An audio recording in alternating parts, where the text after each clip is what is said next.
ठाण्यामध्ये आदिवासी बांधवांचा मोर्चा निघालेला आहे। धनगरांचा आदिवासी प्रवर्गामध्ये समाविष्ट करण्यास आदिवासींचा विरोध आहे। संयुक्त आदिवासी आरक्षण हक्क कृती समितीचा मोर्चा निघालेला आहे। आदिवासी समाजाचा ठाण्यातून आता जिल्हाधिकाऱ्यांपर्यंत थेट हा मोर्चा निघालेला आहे। आदिवासी बांधव हे रस्त्यावरती उतरलेले आहेत। सरकारच्या विरोधात या आदिवासीचा मोर्चा निघालेला आहे। सरकारच्या विरोधात कशा प्रकारचा तुमचा मोर्चा या ठिकाणी निघाला?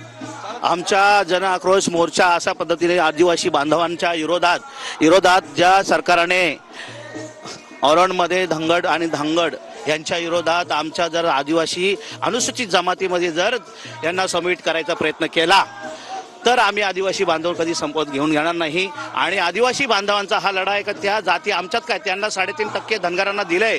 आणि गोपीचंद पडळकरला पण सांगतो आम्ही की आमच्या आदिवासी बांधवांच्या नादी लागू नका, कारण आदिवासी बांधव हा निष्कर्षपणाने शांत बसलेला आहे, पण आता शांत बसू शकत नाही। किंवा आमच्या जर जातीमध्ये तुम्ही समवेत होत असेल अनुसूचित जमातीमध्ये ते आम्ही कधी संपूर्ण करणार नाही। आदिवासी बांधून पेटून उठणार। धनगरला किंवा कोणी असेल